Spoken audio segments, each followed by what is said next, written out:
लाखणी येथे श्री संत तुकाराम महाराज जयंती व नवीन भवनाचा लोकार्पण सोहळा 21 जानेवारी रोजी आयोजन. गुणवंत विद्यार्थी व नवनियुक्त पदाधिकाऱ्यांचा होणार सत्कार.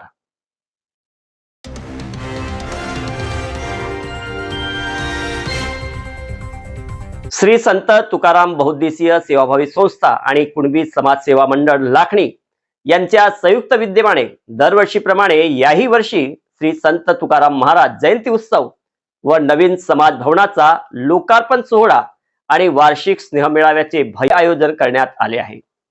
हा सोहळा बुधवार 21 जानेवारी 2026 रोजी दुपारी 2 वाजता स्थानिक संत तुकाराम कुणबी समाज सभागृह लाखणी येथे संपन्न होणार आहे.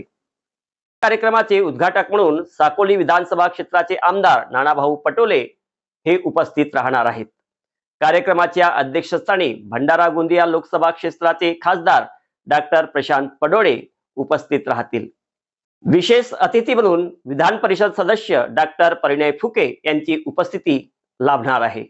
या प्रसंगी प्रमुख अतिथी म्हणून माजी आमदार सेवकभाऊ वाघाळे, माजी राज्यमंत्री नानाभाऊ पंचबुधे, माजी खासदार मधुकरराव कुकडे, बीडीसी बँकेचे अध्यक्ष सुनील फुंडे, जिल्हा परिषद उपाध्यक्ष एकनाथ फेंडर यांच्यासह जिल्हा परिषद व पंचायत समितीचे अनेक मान्यवर सदस्य उपस्थित राहणार आहेत.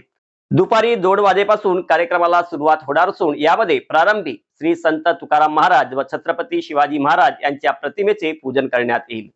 त्यानंतर सन 2024-25 या सत्रातील 10वी व 12वी मधील 85% अधिक जास्त गुण मिळवणारे विद्यार्थी तसेच स्पर्धा परीक्षेत यशस्वी झालेले युवक व राज्यस्तरीय खेळाडू आणि 85 वर्ष पूर्ण झालेल्या ज्येष्ठ नागरिकांचा समाजाच्या वतीने सत्कार करण्यात येणार आहे. नवनियुक्त पदाधिकाऱ्यांचाही सन्मान यावेळी केला जाईल.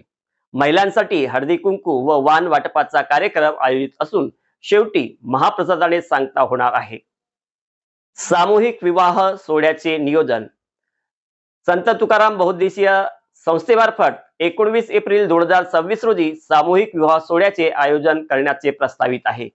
ज्या इच्छुक वधूवर पित्यांना यात सहभागी व्हायचे आहे त्यांनी 28 फेब्रुवारी पर्यंत नोंदणी करण्याचे आवाहन करण्यात आलेले आहे.